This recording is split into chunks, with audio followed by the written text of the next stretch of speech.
This isn't a poll question, but I do want to hear your take on whether Giannis should play tonight. Oh, Um, he's listed as questionable with his sprained right ankle.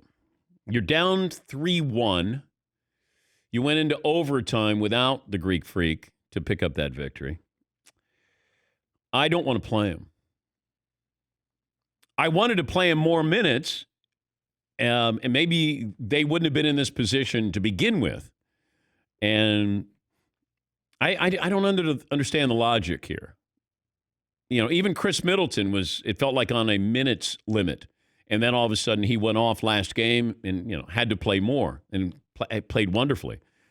I don't want to I have to look at short-term, long-term. And I think you really have to be honest with your team and just how good they are.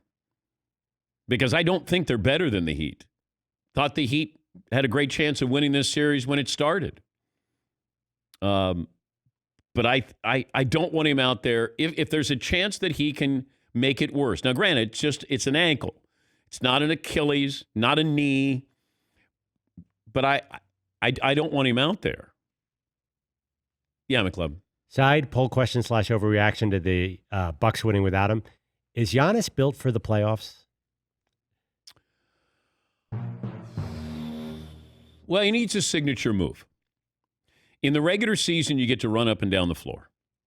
Postseason is about half court at some point. You have to, if you do a half court set, then the Greek Freak, I think, his dominance is greatly reduced. But if you let him, run the floor, you're going to have a really hard time with it. But I also have to look at the Greek Freak and say, he's an unrestricted free agent after next season. Does this decision impact him in wanting to stay in Milwaukee or not wanting him to stay? And I think that's the real conundrum here. That's the dilemma. Because I have to ask him, do you want to play? Because I don't want to look at this and have anything that could be long term. Because I have to leave it up to him. And then if he says, look, I shouldn't play, I probably shouldn't play, that's when the coach goes, I'm going to take the bullet for you. And you got a season that's right around the corner. This isn't an injury in April. And I would not play him. I don't think you're the better team. I don't want him out there 60%.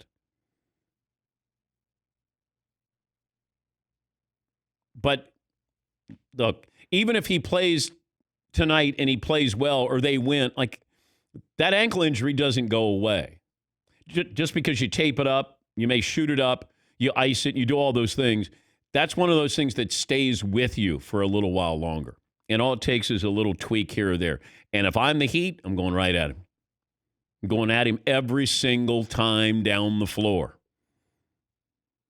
Bam Adebayo, boom, go after him. Make him run. Make him go side. Make him, not straight ahead. Make him cut. Make him work. Follow. Whatever it is, I'm going to work you. Because, hey, this is gamesmanship. Yeah, Paulie. Is there any chance the coaching staff could hold him out, no matter what he wants to do? And they may even think that we may have a better chance to come back against the Heat because the Heat, they're playing against a different lineup, a weird lineup, with Giannis is out.